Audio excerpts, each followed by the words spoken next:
La noche en que mi nuera regresó, el foco del porche parpadeaba como si estuviera cansado de ver lo mismo de siempre. Su maleta rodó por las baldosas y se detuvo frente a una puerta que ya no la reconocía. Giró la llave una vez. Nada. 2 veces. Metal contra metal. Entonces vio el cerrojo nuevo y el sobre blanco apoyado contra el vidrio. Su rostro se quedó sin color. Abrió la boca, pero no salió sonido. Después un susurro roto. No, esto no puede estar pasando.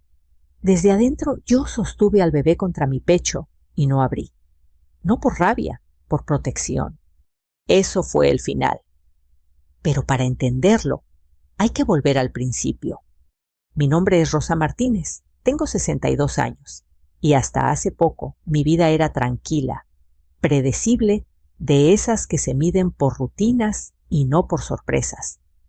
Vivía en la misma casa desde hacía más de 30 años, una casa modesta en una colonia donde los vecinos se conocen por nombre y por costumbre. Mi hijo Javier creció aquí, aprendió a andar en bicicleta. En esta banqueta se casó desde esta misma sala. Y aquí mismo lo despedimos cuando murió. El día del funeral todavía lo tengo pegado a la piel. El olor de las flores era tan fuerte que mareaba. Las veladoras goteaban cera blanca sobre platos de vidrio. El padre hablaba de descanso eterno, y yo asentía, aunque por dentro no entendía cómo podía existir descanso cuando una madre entierra a su hijo. Mi nuera Mariana estaba sentada en la primera fila con el bebé en brazos. Mi nieto Daniel apenas tenía 1 año. No sabía llorar a su papá. Solo se inquietaba por el murmullo por las manos que querían cargarlo. Mariana no lloró mucho. Lloró lo justo, lo socialmente correcto. Se secaba las lágrimas rápido, como quien no quiere estropear el maquillaje. Yo no la juzgué entonces. Cada quien vive el dolor como puede, me dije. Yo me aferraba al rosario con tanta fuerza que me dolían los dedos. Los días siguientes fueron una neblina. Trámites, papeles, llamadas. La casa se llenó de gente que decía, lo siento mucho, y luego se iba a su vida normal. Mariana empezó a pasar más tiempo con el teléfono que con el niño. Se reía a ratos, se quedaba callada mirando la pantalla. Una tarde, mientras yo preparaba sopa en la cocina, me dijo sin mirarme, «Mamá Rosa, necesito tomar aire». Tomar aire, como si el dolor se pudiera dejar en pausa. Me explicó que sus amigas de la universidad estaban planeando un viaje. Playa primero, luego ciudad. Solo unas semanas, dijo. Necesito despejarme, volver a sentirme yo. Daniel gateaba en el piso, chocando su carrito contra la pared. Yo lo levanté y lo senté en mi regazo. Sentí su peso tibio confiado. Y el niño pregunté.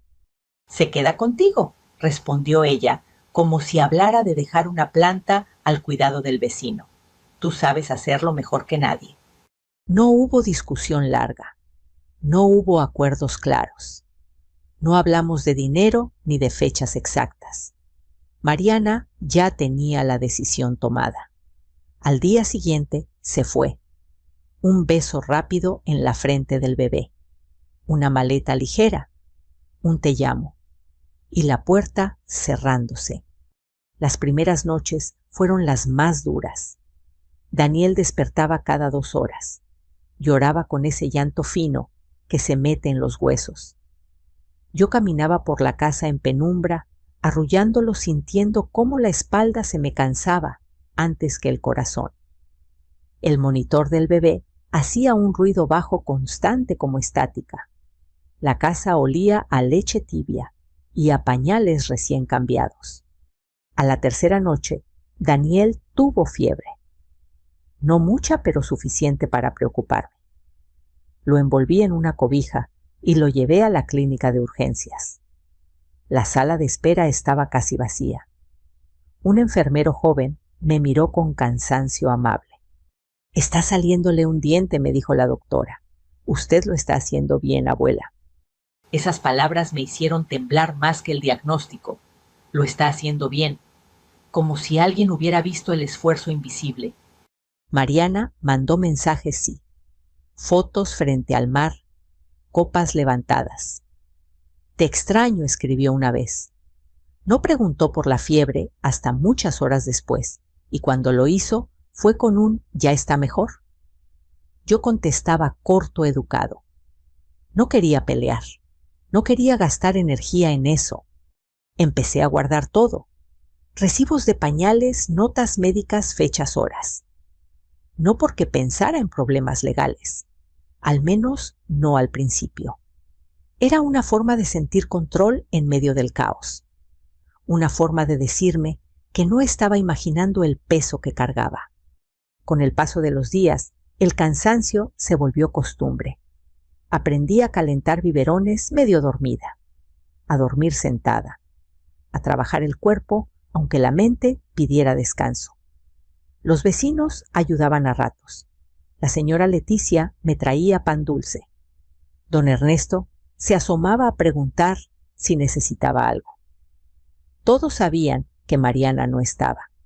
Una noche revisé la cuenta bancaria compartida de mi hijo. Vi cargos que no reconocía. Restaurantes caros, hoteles, compras que no combinaban con mi realidad de farmacia y supermercado. Sentí algo frío acomodarse en el pecho. No rabia todavía, algo más claro, más firme. Miré a Daniel dormido en su cuna, su respiración tranquila, sus manitas abiertas, y entendí que ya no se trataba de Mariana ni de mí. Se trataba de él, de que alguien tenía que quedarse cuando los demás se iban. No sabía aún cómo iba a terminar todo. No pensaba en cerrojos ni en sobres blancos. Solo sabía una cosa: yo no iba a soltar a mi nieto al vacío. No otra vez. El silencio que queda después de un funeral no se parece a ningún otro. No es paz. Es una ausencia pesada, como si el aire aprendiera de golpe a no moverse. La casa que durante días estuvo llena de voces y pasos volvió a quedarse quieta. Yo recogía tazas de café frío, acomodaba sillas, guardaba flores marchitas, sin saber muy bien por qué lo hacía. Tal vez porque limpiar era lo único que todavía obedecía a mis manos. Javier había muerto demasiado joven. Eso es algo que nadie dice en voz alta, porque parece obvio, pero el cuerpo lo sabe. Cada objeto suyo era una herida nueva: sus botas junto a la puerta, la chamarra colgada detrás de la silla, el olor de su jabón en el baño. Me sorprendía entrando a su cuarto como si fuera a decirme algo. Nunca decía nada. Mariana pasaba de un estado a otro sin quedarse en ninguno. A ratos parecía ausente, mirando a la nada con el teléfono en la mano. A ratos se mostraba inquieta, como si la casa le quedara chica. Daniel, mi nieto, percibía esa tensión. Lloraba sin razón aparente, se aferraba a mi ropa con una fuerza que no parecía de un bebé tan pequeño. Yo lo cargaba y le hablaba bajito, contándole historias que no entendía, pero que de alguna forma lo calmaban. La primera semana después del funeral, Mariana empezó a salir más. Voy a despejarme un rato, decía. Regresaba tarde con olor a perfume ajeno y los ojos brillosos de cansancio o de algo más. Yo no preguntaba. No porque no me importara, sino porque sentía que cualquier pregunta podía romper algo frágil que todavía se sostenía. Una tarde, mientras yo lavaba ropa en el patio, Mariana se sentó frente a mí. Cruzó las piernas, suspiró hondo como ensayando. Mamá Rosa, empezó, no sé cómo decir esto sin que suene mal. Ese tipo de frases nunca trae buenas noticias. Me habló de sentirse ahogada, de no reconocerse en el espejo, de necesitar volver a ser ella. Usó palabras bonitas, aprendidas quizá de libros o de redes sociales. Habló de duelo, de autocuidado, de sanar. Yo la escuché en silencio, apretando una pinza de ropa entre los dedos. Mis amigas están organizando un viaje, dijo al final. Creo que me haría bien irme un tiempo. Y Daniel pregunté, aunque ya sabía la respuesta. ¿Se queda contigo? Respondió sin dudar. Solo será un mes. Tú eres fuerte. Además, él está mejor aquí. Un mes, dijo, como si fuera una siesta larga. Quise decir muchas cosas. Que un mes en la vida de un adulto pasa rápido, pero en la de un bebé es una eternidad. Que Daniel acababa de perder a su padre y no entendía por qué ahora también se iba su madre. Que yo estaba cansada, que mi cuerpo no era el de antes. No dije nada, tal vez porque pensé que si hablaba lloraría, y si lloraba, ella se iría igual. Esa noche casi no dormí. Daniel despertó llorando varias veces. Yo me levantaba despacio para no marearme, lo cargaba, lo mecía. Pensaba en Javier, en cómo habría sido verlo cargar a su hijo así. Pensaba en Mariana empacando. Al día siguiente, la casa se llenó de movimiento. Maleta abierta sobre la cama, ropa doblada y desdoblada. Mariana caminaba de un lado a otro hablando por teléfono, riéndose en voz baja. Yo le preparé una bolsa con pañales, leche, medicinas del bebé. La dejé sobre la mesa como una pregunta que nadie iba a responder. Antes de irse, Mariana tomó a Daniel en brazos. Lo besó en la frente rápido, como quien llega tarde a una cita. Daniel estiró la mano y agarró el collar que ella llevaba puesto. Lo sostuvo con fuerza. Por un segundo ella se quedó quieta. Pensé de verdad, pensé que iba a cambiar de opinión, que iba a sentarse, respirar, quedarse. Pero no, con cuidado soltó los dedos del niño uno por uno. Todo va a estar bien, dijo, más para ella que para mí. Te llamo. La vi cruzar la puerta con la maleta rodando detrás. El sonido de las ruedas bajando la banqueta se me quedó grabado. Daniel empezó a llorar, en ese instante un llanto largo, desesperado. Lo abracé fuerte. Sentí como su pequeño cuerpo temblaba. Los primeros días después de su partida fueron una mezcla de rutina y sorpresa. Nada estaba en su lugar. El horario del bebé se desajustó. Comía menos, dormía mal. Yo también. A veces me descubría hablando sola en la cocina, como si decir palabras en voz alta evitara que la casa se cerrara sobre mí. Mariana mandaba mensajes cada 2 o 3 días. Fotos de playas, de platos, de comida, de risas. Estoy bien, escribía. Necesitaba esto. Yo respondía con fotos de Daniel durmiendo, comiendo, jugando en el piso. No escribía más. No quería reproches en forma de texto. Una noche, Daniel despertó con tos y fiebre. No dudé. Lo abrigué y salí con él al médico. El camino se me hizo largo, no por la distancia, sino por el miedo. En la sala de espera, una mujer mayor me miró con compasión. ¿Es suyo?, preguntó. Es mi nieto, respondí. Ella asintió como si entendiera algo más profundo que esa frase. Cuando regresamos a casa, Daniel se quedó dormido en mi pecho. Me senté en la sala, sin encender la luz. El monitor del bebé hacía ese ruido bajo que ya se había vuelto parte de mi vida. Pensé en Mariana, en dónde estaría a esa hora. Pensé en Javier y en la promesa silenciosa que sentí formarse dentro de mí. Este niño no iba a quedar a la deriva. No era enojo. Todavía no. Era claridad. Una claridad que llega cuando el cansancio ya no deja espacio para excusas. Al día siguiente empecé a anotar todo en una libreta vieja. No sabía para qué. Solo sabía que necesitaba recordar. Fechas, gastos, noches sin dormir. Cada página era una forma de decir, esto está pasando. No es una exageración. No es una historia que me cuento para sentirme importante. Mariana se había ido y yo me había quedado. Eso era un hecho. Lo demás todavía estaba por escribirse. La tercera semana fue cuando el cansancio dejó de ser algo pasajero y se volvió una presencia constante como un mueble viejo que ya no se puede mover. Mi cuerpo empezó a despertarse antes que el llanto de Daniel, como si aprendiera a anticiparlo. A veces abría los ojos segundos antes de que el monitor chisporroteara con ese sonido bajo eléctrico que ya era el reloj de mis madrugadas. Entonces venía el llanto. No fuerte, no desesperado.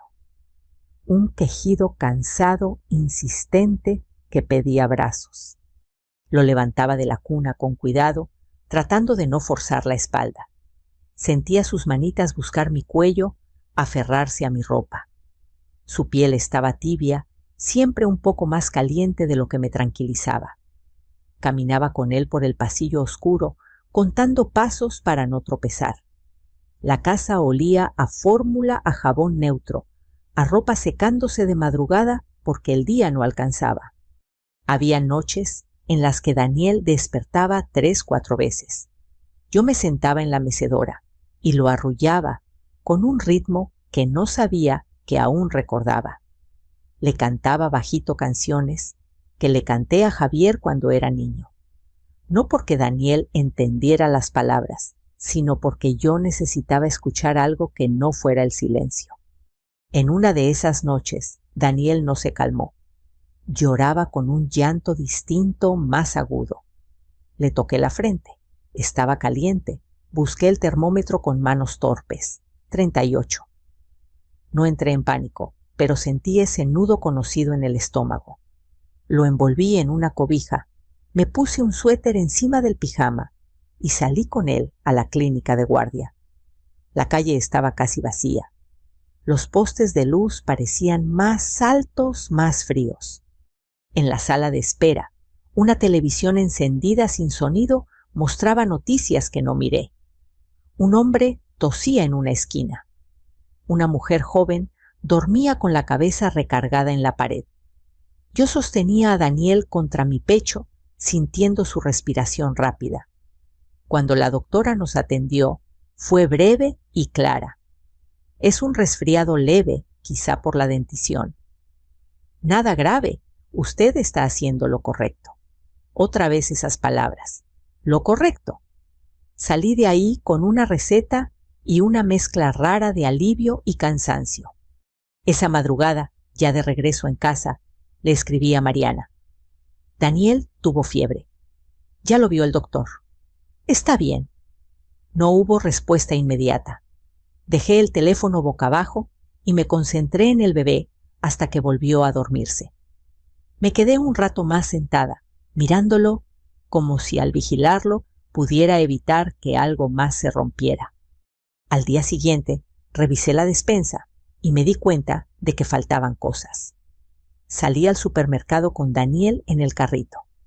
Empujarlo con una mano y sostener la lista con la otra me hizo sentir más vieja de lo que soy. En la caja conté las monedas 2 veces. No porque no alcanzara, sino porque ahora todo tenía peso. Cada gasto, cada decisión. Esa tarde, Mariana respondió al mensaje. Mandó una foto, ella sonriendo, con un sombrero grande, el mar detrás. Qué bueno que ya está mejor, escribió. Nada más. 2 líneas para un niño que había pasado la noche con fiebre. Sentí algo distinto entonces. No fue rabia. Fue una especie de decepción tranquila, como cuando uno confirma una sospecha que no quería tener. Las noches siguieron así, una tras otra. El cuerpo aprende a funcionar con poco sueño, pero la mente no perdona. Empecé a olvidar cosas pequeñas. ¿Dónde dejé las llaves? Si ya había tomado el medicamento. Me hacía listas para todo. Las pegaba en el refrigerador con imanes viejos. Pañales, leche, cita médica. Me volví organizada por necesidad, no por gusto. Una madrugada, Daniel despertó llorando y nada funcionaba. Ni biberón, ni cambio de pañal, ni arrullo. Caminé con él por la casa, abriendo y cerrando cortinas buscando algo que no sabía nombrar. Terminé sentada en el piso de la sala, con la espalda contra el sofá, sosteniéndolo mientras lloraba en mi hombro.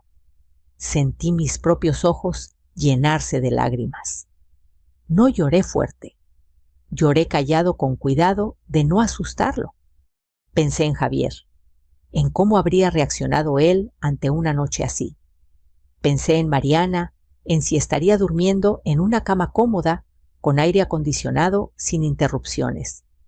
Pensé en mí, en cómo nadie me había preguntado si podía con esto. Nadie había dicho, ¿segura que puedes? Simplemente había ocurrido. A la mañana siguiente, una vecina tocó la puerta. La señora Leticia traía un termo de café y pan dulce. «¿Te ves cansada?», dijo sin rodeos. No supe qué responder. Me senté con ella unos minutos mientras Daniel jugaba en el piso. Leticia lo miró con ternura. «Ese niño sabe quién se queda», dijo. La frase se me quedó clavada. ¿Quién se queda? No quién promete, no quién explica. ¿Quién se queda cuando el llanto empieza y no hay aplausos? Esa misma semana, Daniel volvió a enfermarse leve, pero suficiente para alterar el sueño otra vez. Fui a la farmacia de madrugada porque se había acabado el jarabe. Caminé por los pasillos brillantes, empujando el carrito con una mano sosteniendo al bebé con la otra. Una mujer mayor me observó un momento y luego se acercó. «Ánimo», me dijo. «Esto no dura para siempre». Quise creerle. Esa noche, al llegar a casa, saqué la libreta donde había empezado a anotar cosas. Escribí la fecha, la hora, el motivo de la salida, el gasto. No lo hice con rencor. Lo hice con una claridad nueva, como si una voz dentro de mí dijera, esto importa, esto cuenta. Daniel se durmió al amanecer exhausto. Yo me quedé sentada a su lado, escuchando el ruido del monitor, el zumbido del refrigerador, la casa despertando poco a poco. Sentí el cansancio en los huesos, pero también algo más firme, más frío. Una certeza que no sabía aún cómo usar, pero que ya no iba a ignorar. Las noches sin dormir no solo me estaban quitando energía, me estaban enseñando algo, que el amor se mide en presencia y que quedarse cuando nadie más quiere tiene consecuencias que no siempre son suaves, pero sí claras. El día en que abrí la aplicación del banco no estaba buscando problemas, solo quería comprobar si había entrado el depósito de la pensión de Javier, un trámite lento que parecía no terminar nunca. Daniel dormía la siesta en su cuna. La casa estaba en ese silencio raro del mediodía cuando hasta los pájaros parecen tomarse un descanso. Me senté a la mesa con el teléfono en la mano y una taza de café que ya se me había enfriado. El número me pareció extraño de inmediato, más bajo de lo que debería. Pensé que tal vez estaba confundida. Volví a mirar. Deslicé el dedo hacia abajo para ver los movimientos. Ahí estaban. Cargos que no reconocía. Restaurantes con nombres elegantes, hoteles, retiros de efectivo, cantidades que en mi vida diaria no existían. Me quedé mirando la pantalla como si fuera una fotografía de otra familia. Cerré la aplicación y la volví a abrir. El número no cambió. Daniel se movió en la cuna y murmuró algo en sueños. Yo sentí que algo se acomodaba dentro de mí, no como un golpe, sino como una pieza que finalmente encaja. No era solo que Mariana se hubiera ido, era que se había llevado la ligereza, dejando aquí todo lo pesado. Esa tarde fui al supermercado con una lista corta y estricta. Compré pañales de la marca más barata leche, en oferta arroz frijoles. En la caja, la joven me sonrió y dijo buenas tardes con esa amabilidad automática que agradecí más de lo que esperaba. Guardé el recibo en la bolsa, lo doblé y por primera vez lo puse dentro de la libreta entre las páginas donde ya había fechas y notas. No porque quisiera acusar a nadie, porque quería recordar cómo se veía la realidad desde este lado. Mariana publicó otra foto esa noche. Ella en una mesa larga, luces cálidas, copas brillando. La vida también es para disfrutar, escribió. Leí el comentario 2 veces. Miré a Daniel dormido en el tapete rodeado de juguetes de plástico gastado. Pensé en la palabra disfrutar y en cómo significaba cosas distintas según quien la usara. Para mí, ese día disfrutar era que el niño hubiera comido bien y durmiera tranquilo. Nada más. Empecé a notar el desequilibrio en todo, no solo en el dinero, en las conversaciones, en el tiempo, en la atención. Yo vivía pendiente del reloj, horas de comida, de siesta, de medicina. Mariana parecía vivir fuera del tiempo. Mandaba mensajes a cualquier hora, sin pensar si aquí era madrugada. ¿Cómo están?, escribía, como quien pregunta por el clima. Yo respondía con hechos, no con emociones. Comió bien, durmió poco, fue al médico. Ella reaccionaba con un corazón, a veces con un ok. Una mañana, Daniel tiró una taza al piso y se asustó con el ruido. Lloró fuerte, desconsolado. Lo cargué y sentí como su cuerpecito temblaba. Le hablé suave, apoyando la mejilla en su cabeza. En ese momento entendí algo que me dio vergüenza admitir. Yo no estaba esperando a que Mariana regresara para ayudarme. Yo ya estaba sola, y lo había estado desde el día en que se fue. Esa comprensión no llegó con rabia, llegó con cansancio, con una lucidez seca. Me senté en la mesa y abrí la libreta. Leí lo que había escrito hasta entonces: fechas, gastos, noches sin dormir. Era un registro sencillo, casi aburrido. Pero ahí estaba todo, mi vida reducida a datos. Y por primera vez pensé esto podría servir para algo más que para mi memoria. Fui a ver a don Ernesto, el vecino de enfrente. Él había visto a Mariana irse con la maleta. Había visto las luces encendidas de madrugada cuando Daniel lloraba. Le pregunté con cuidado si estaría dispuesto a decir eso si alguien se lo pedía. Me miró serio y asintió sin dudar. Ese niño siempre está contigo, dijo. Eso se ve. La palabra se ve volvió a aparecer. Como si la verdad tuviera forma, peso, presencia. No hacía falta gritarla, bastaba con mostrarla. Esa semana, Daniel volvió a tener una noche difícil. Nada grave, pero suficiente para romper el poco descanso que había logrado. Mientras lo arrullaba, pensé en el futuro. No en el lejano, en el inmediato.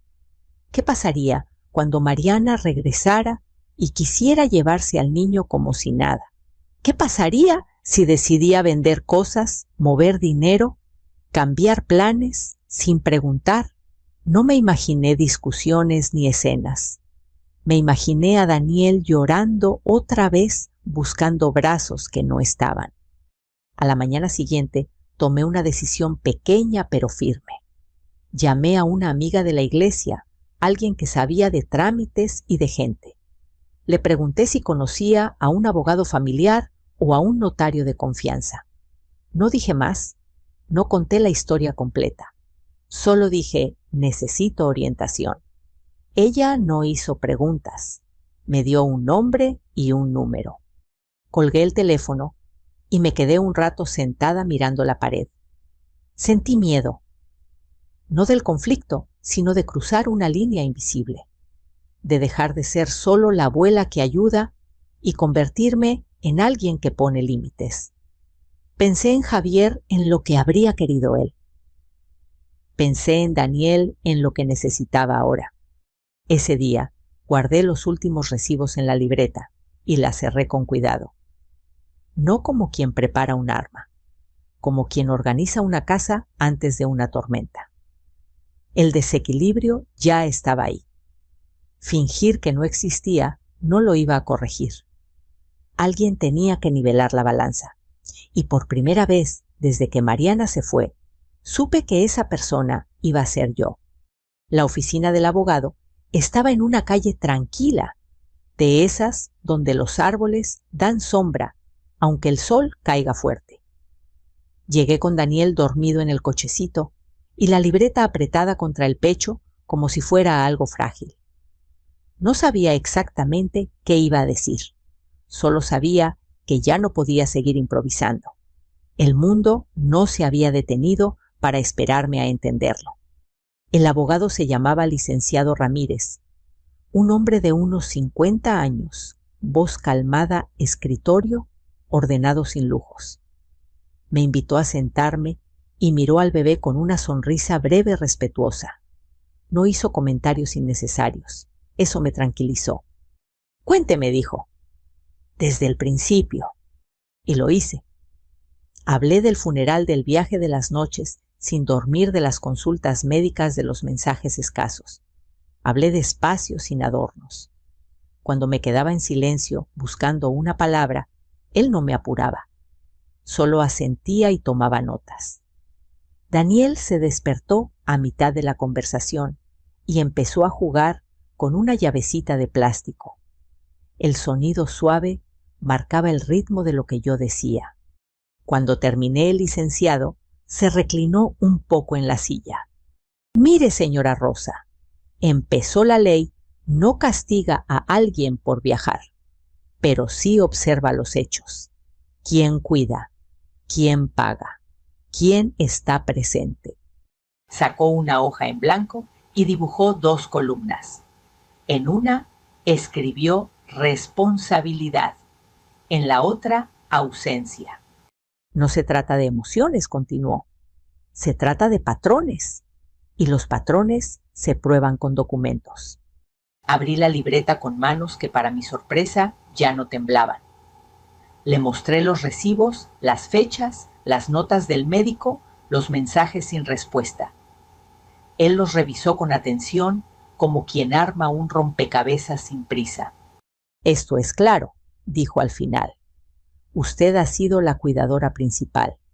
Podemos solicitar una tutela provisional para proteger la estabilidad del menor mientras se aclaran las cosas». La palabra proteger se quedó flotando en el aire. No castigar, no ganar, proteger. «¿Y eso qué significa?», pregunté. «Significa que legalmente usted tendría la autoridad para tomar decisiones inmediatas sobre el niño», explicó. «Salud, domicilio, rutina. No es permanente, es una medida de seguridad». Pensé en Daniel, en su rutina frágil, en cómo cualquier cambio lo alteraba. Pensé en Mariana regresando de golpe, queriendo retomar todo como si nada hubiera pasado. «¿Y ella?», pregunté. «Ella podrá ver al niño bajo condiciones claras», respondió. «Horarios, lugares, todo por escrito. Así se evitan conflictos». Asentí lentamente, no porque todo me pareciera fácil, sino porque por primera vez alguien estaba hablando de límites que no dependían de mi fuerza ni de mi cansancio. Firmé algunos papeles. Dejé copias de los documentos. El licenciado me explicó el proceso con palabras sencillas, repitiendo lo necesario. Antes de irme, me miró con seriedad. «No está haciendo esto por enojo», dijo. «Se nota». «Está haciendo esto porque alguien tiene que quedarse firme cuando otros se mueven». Salí de la oficina con Daniel despierto y tranquilo. El aire me pareció distinto, no más ligero, pero sí más claro. Como cuando uno se pone lentes después de mucho tiempo y entiende por qué todo se veía borroso. Los días siguientes fueron de espera. No pasó nada espectacular. Nadie llamó gritando. Mariana siguió mandando fotos, ahora desde ciudades distintas. «Ya casi regreso», escribió una tarde. Sentí un nudo en el estómago, pero no retrocedí. Guardé el mensaje como los demás. Una semana después, el licenciado me llamó. «Ya está», dijo. «La tutela provisional fue concedida. Pase por la documentación». Sostuve el teléfono con fuerza. Daniel estaba sentado en el piso golpeando 2 bloques entre sí. Lo miré como si quisiera memorizar ese instante. Gracias, respondí y colgué. Fui por los papeles esa misma tarde. Eran hojas simples, con sellos oficiales, firmas que no conocía. No gritaban nada, no brillaban, pero pesaban. Pesaban como pesa la verdad cuando deja de ser solo una sensación y se vuelve algo tangible. Cuando ella regrese, me dijo el licenciado, mantenga la calma. No discuta, deje que los documentos hablen. Calma. No era fácil, pero ya había aprendido a vivir con menos sueño, con más responsabilidad. Aprender a estar calmada parecía un reto menor comparado con lo que ya había atravesado. De regreso a casa, pasé por la ferretería. Compré un cerrojo nuevo. No lo hice con gusto ni con prisa.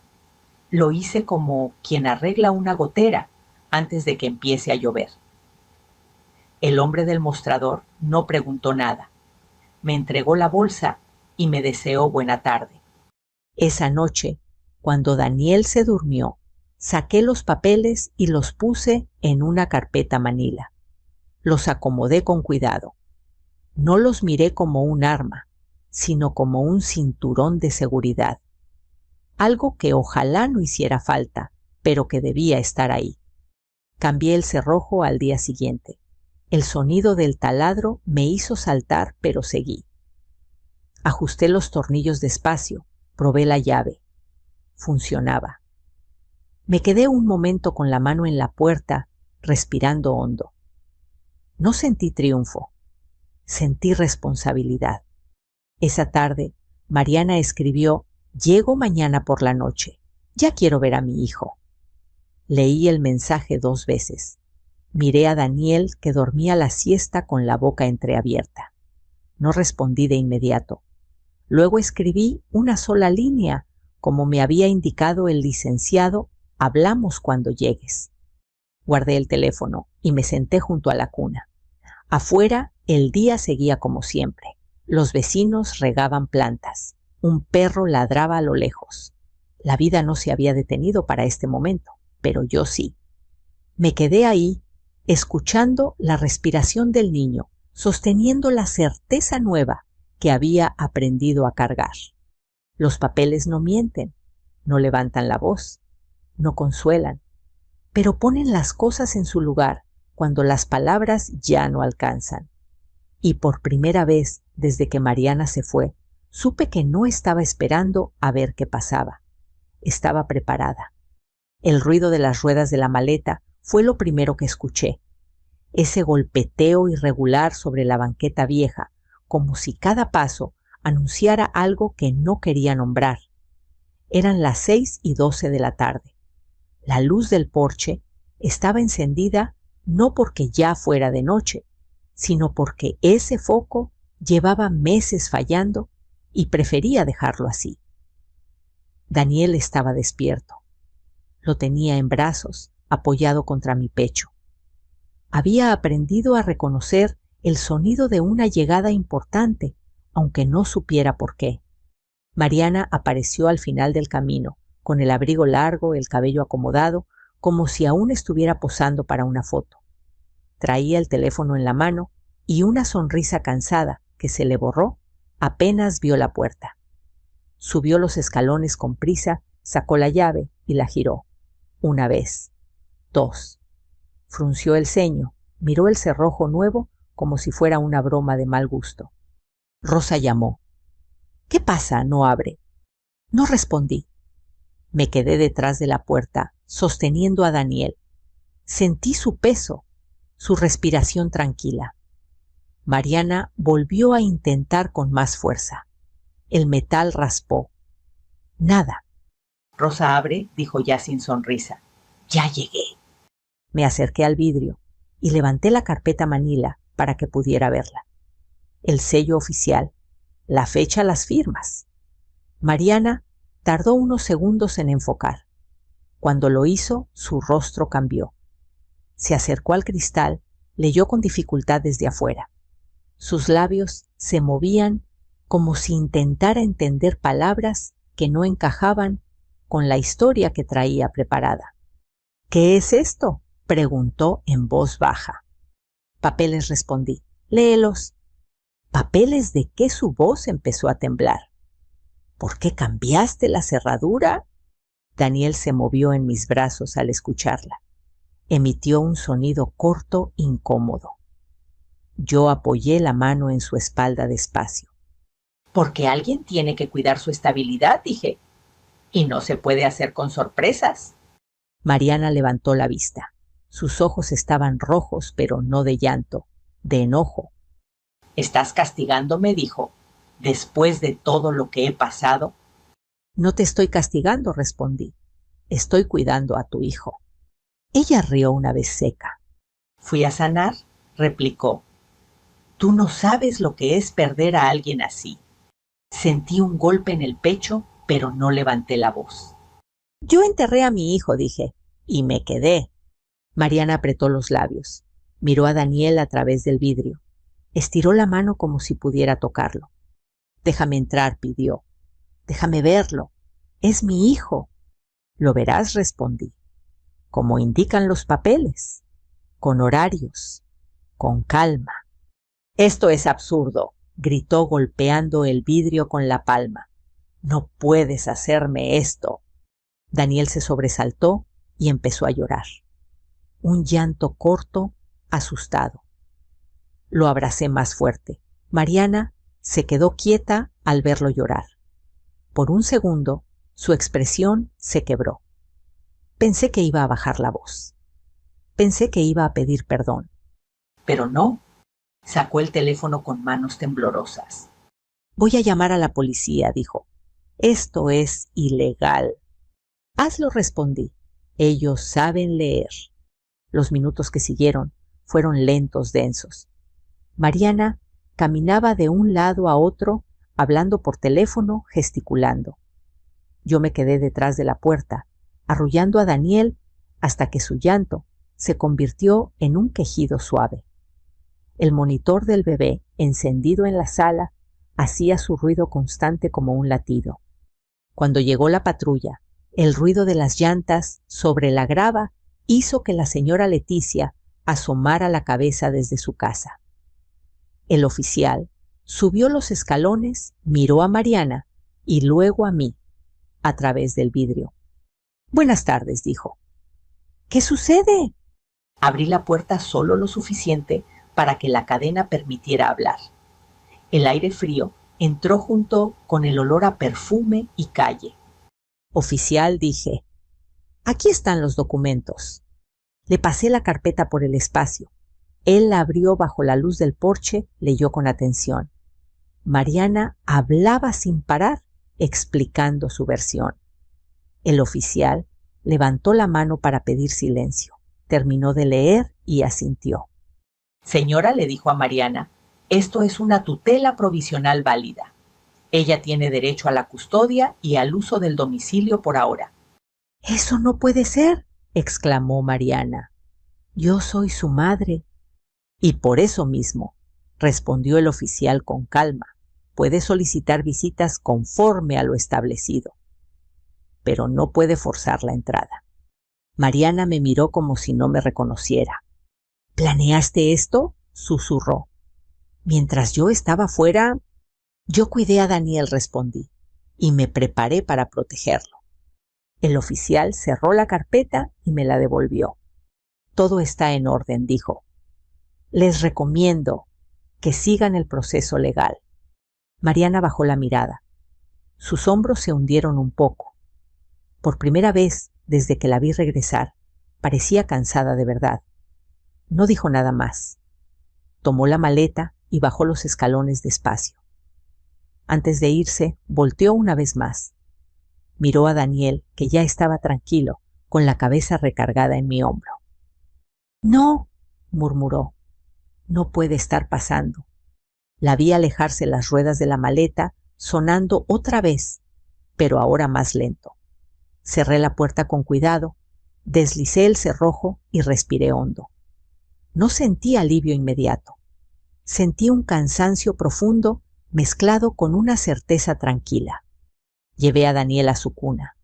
Se durmió rápido, como si el ruido del mundo se hubiera apagado de golpe. Me senté en la silla junto a él y me quedé ahí un rato escuchando su respiración, el zumbido del foco, el monitor marcando la noche. No había ganado nada. No había perdido nada. Había puesto un límite. Y en ese límite, por primera vez desde la muerte de mi hijo, sentí que el caos se detenía lo suficiente como para poder respirar. Los días que siguieron a la noche del porche no fueron fáciles, pero fueron distintos. El silencio de la casa cambió de peso. Ya no era esa ausencia espesa que se pegaba a la piel, sino un silencio más limpio, como el que queda después de una tormenta, cuando todo sigue mojado, pero el cielo ya no amenaza. Yo seguía despertando antes que Daniel, por costumbre más que por necesidad. El monitor chisporroteaba suave, y cuando no lo hacía, me permitía cerrar los ojos unos minutos más. Daniel empezó a dormir mejor. No de corrido, no milagrosamente, pero con menos sobresaltos. Su rutina se volvió predecible otra vez: desayuno a la misma hora siesta, después de comer baño tibio, antes de dormir. Los bebés no entienden de juicios ni de papeles, pero entienden de estabilidad. Y eso poco a poco se le notaba en la cara. Mariana no desapareció. Mandó mensajes largos, primero llenos de reproches, luego mensajes cortos más contenidos, después silencios. Yo respondía como me habían indicado, breve, respetuosa, siempre por escrito. Daniel está bien. La visita es el jueves a las 4. Nada más. Me costaba no explicar, no justificarme, no decirle todo lo que había sentido durante ese mes. Pero entendí algo importante. No todo lo que duele necesita ser dicho para ser verdadero. La primera visita fue en un lugar público, como marcaban los papeles. Un parque pequeño con bancas de metal caliente y árboles jóvenes. Llegué con Daniel en brazos. Mariana ya estaba ahí sentada rígida mirando el reloj. Cuando nos vio, se levantó de golpe. Extendió los brazos con ansiedad. Daniel la miró. No lloró, tampoco sonrió. Se quedó quieto observándola, como se observa a alguien conocido que se ha vuelto extraño. Mariana tragó saliva. Tomó al niño con cuidado como si temiera romperlo. Daniel se tensó un poco, luego apoyó la cabeza en su hombro. No fue un reencuentro perfecto, fue real. Yo me senté a unos pasos, sin intervenir, pero sin alejarme. Mi presencia no era para vigilarla, sino para sostener a Daniel si lo necesitaba. Mariana me miró varias veces, como buscando algo en mi cara. No encontró enojo, tampoco triunfo, solo cansancio. No pensé que llegarías tan lejos, me dijo en voz baja, mientras Daniel jugaba con una hoja seca. Yo tampoco respondí, pero alguien tenía que quedarse. No discutimos, no nos abrazamos. El tiempo de la visita pasó lento y rápido a la vez. Al final, cuando tomé de nuevo a Daniel, él se aferró a mi cuello con esa confianza absoluta que no se negocia. Mariana lo miró con los ojos llenos de algo que no supe nombrar. Tal vez culpa, tal vez miedo, tal vez comprensión tardía. Las semanas siguientes siguieron ese ritmo. Visitas puntuales, mensajes prácticos. Mariana empezó a preguntar cosas pequeñas concretas. ¿Qué come ahora? ¿Ya camina más? Eran preguntas de madre, no de turista. Yo respondía, sin sarcasmo, sin castigo, porque el objetivo nunca fue humillarla. Fue proteger a un niño que no podía defenderse solo. A veces, cuando la casa estaba en calma y Daniel dormía, pensaba en Javier, en lo que habría sentido al ver todo esto. No me imaginaba orgullos ni reproches, me lo imaginaba tranquilo, sabiendo que su hijo estaba cuidado. Eso me bastaba.